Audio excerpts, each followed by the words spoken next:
There is a lot of anger in the world today, a lot of angry people, and that is because people are afraid. Anger is an expression of fear. People are uncertain, have lost their jobs, and their entire mode of thinking is being challenged by the events that are unfolding around the world and by the revelations that are occurring.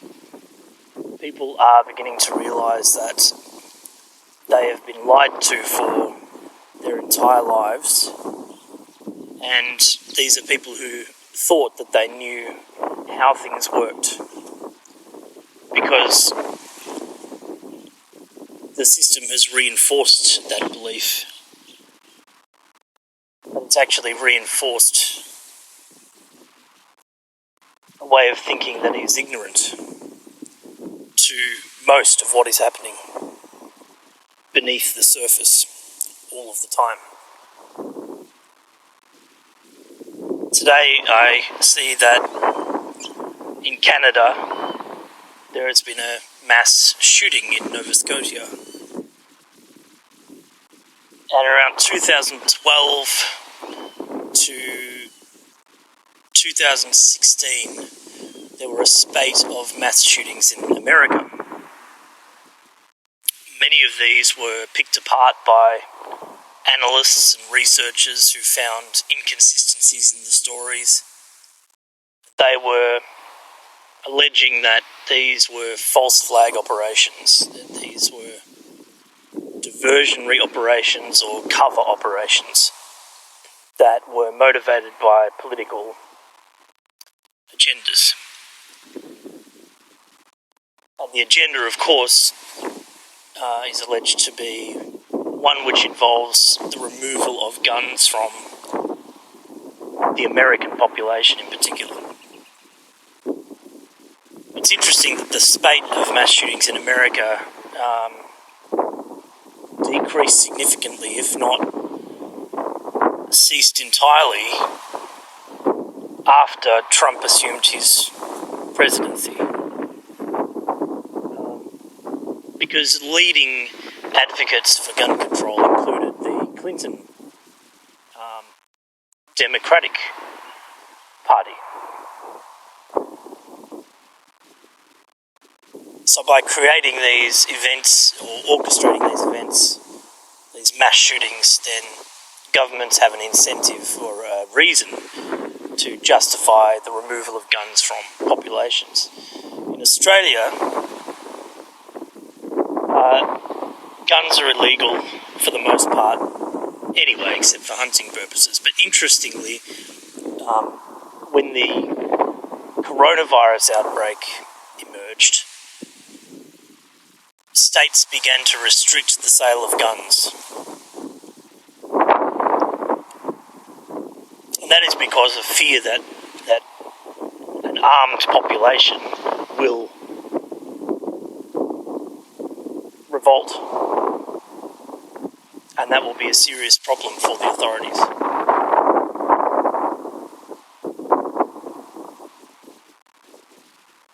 But in America, the ownership of guns is protected by the Constitution,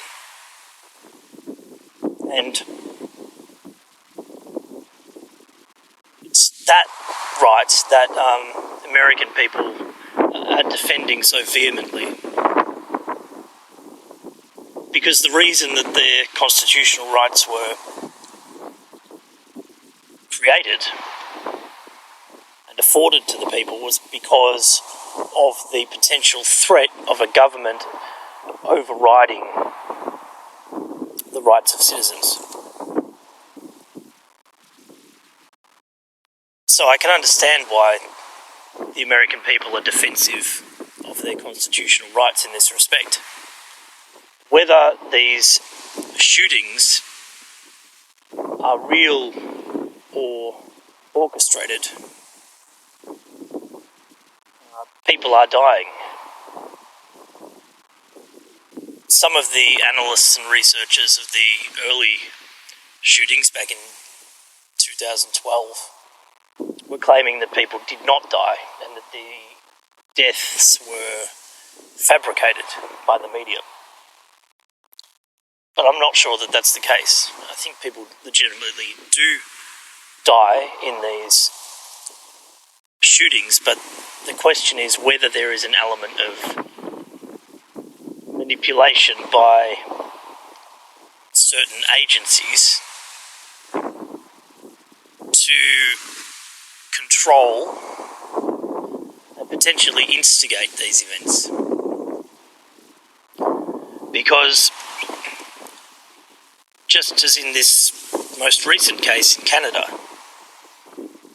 the perpetrators most frequently are killed in the course of this shooting by the authorities, and so they don't live to explain the circumstances or their motivation. So what happens is that the media releases information such as, journals or, evidence of planning by the perpetrator, evidence of intention to commit these crimes. And the public accept that this person must have been insane, they must have had mental issues, and they just went on a rampage. They'd been planning this for some time. So it'll be interesting to see what emerges from this shooting in Canada in that respect. But the perpetrator is not alive to be able to contest any of that evidence. One of the shootings early in the piece was the Aurora cinema shooting, where James Holmes was the perpetrator. And he did survive. But there are similarities between all of these shootings. Even though James Holmes survived the event, he was apprehended by the authorities. If you see the court footage of James Holmes during the trial, he was heavily sedated. This, in a way, ties into my last recording, which was about the use of drugs by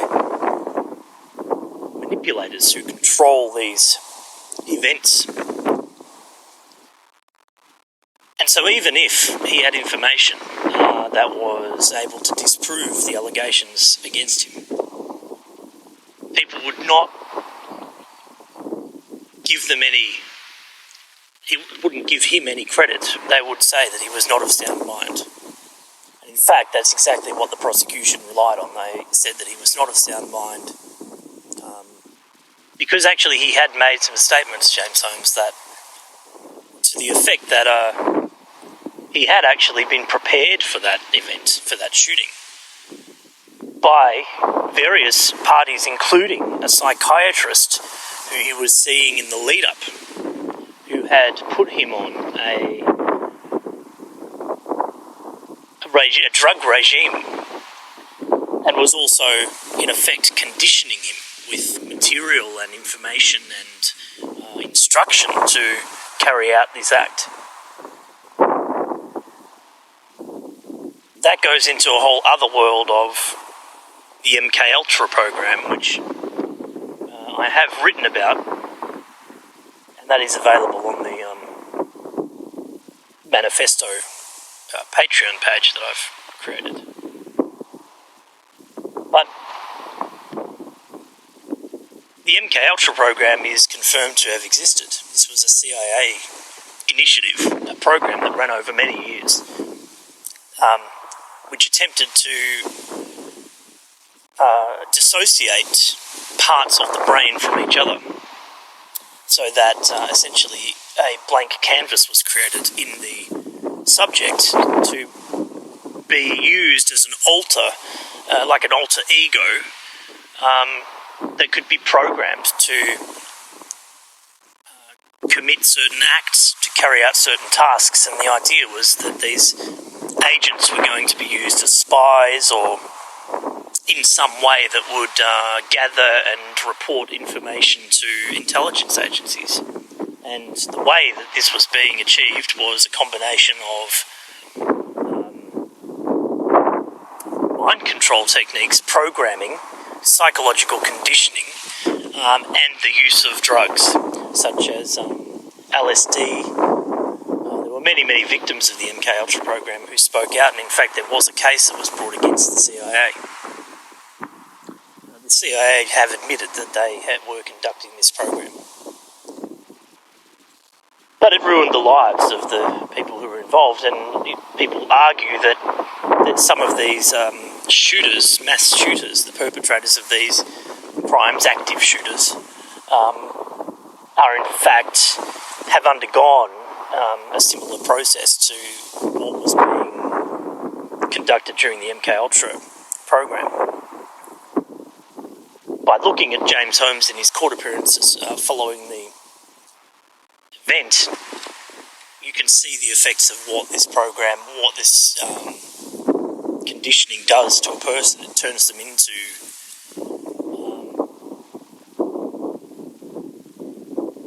someone who is not capable of clear thought or able to speak, to defend themselves, to even comprehend what is happening around them.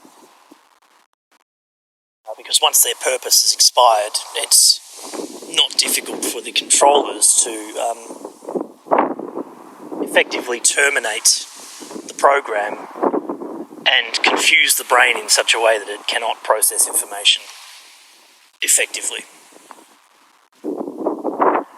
So why this latest shooting in Canada, if in fact it is orchestrated? Well, the first thing is to look at the perpetrator, and the perpetrator is a man in his 50s, I believe, who was dressed as a police officer and driving a police cruiser, except that the police department sent out a tweet and made it clear that there was a difference between the car that he was driving and a regular police cruiser, and that was the number on the car. But this is the only evidence that they are using to give the impression that this was not actually a police officer. Of course, the person is no longer alive. So we don't actually know the identity of the person. We're just going on the word of the media and the authorities as to who this person actually was. For all we know, it could have been a police officer.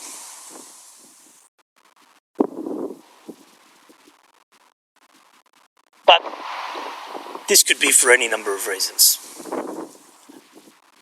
There are several possibilities. One, this was a police officer who had become deranged and went on a mass shooting, and the police department is deflecting blame. They don't want to be associated with this at all. So they're using someone else's identity as the perpetrator. The second possibility is that this was a planned event and the police officer has actually been used as the perpetrator by the powers who orchestrate these events.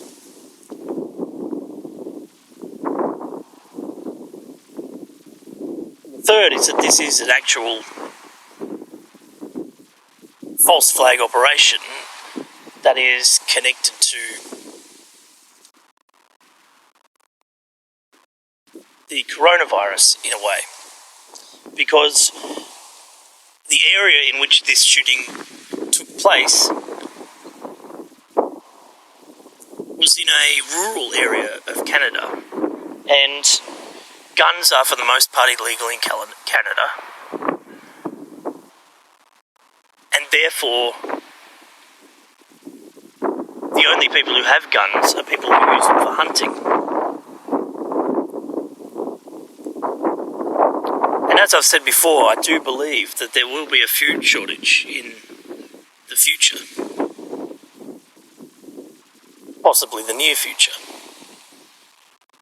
And it seems to me that, firstly, the authorities are worried about people owning guns in rural Canada, because if they start to become unrestful in the lockdowns, they can resist with firearms. So they want to remove those guns from those people.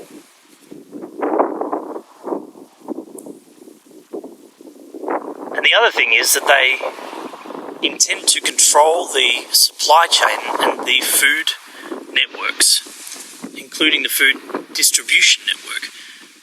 They don't want people to be able to hunt their own food. And so these guns will be removed for this purpose, to prevent people from hunting, to eat. Now, I can't prove or disprove any of these theories, but they are worth considering, particularly in view of the spate of shootings that occurred several years ago, and the amount of evidence and information that has been presented that challenges the official narrative.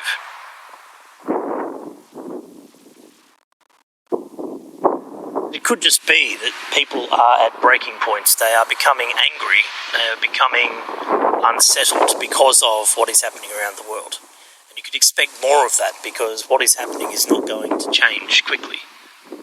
This is a plan that is intended to roll out over a number of years.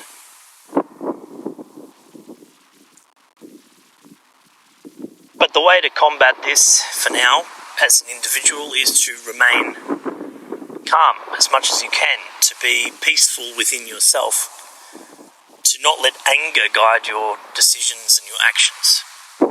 Because it's perfectly fine to admit that you are scared. It's a scary time. But if you can put the fear aside and the anger, then you can see things more clearly. And you can organise your thoughts and your actions in a way that can resist what is coming without violence and without anger.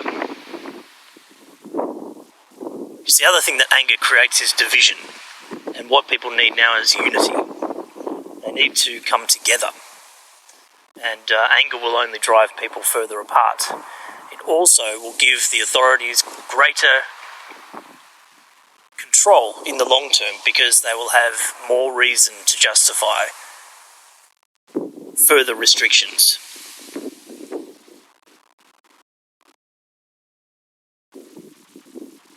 So try and stay calm as much as possible and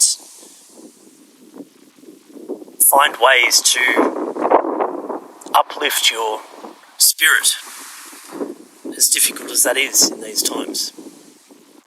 Simple things are often the most effective way. Going for walks, enjoying the environment, and being with people who you care about.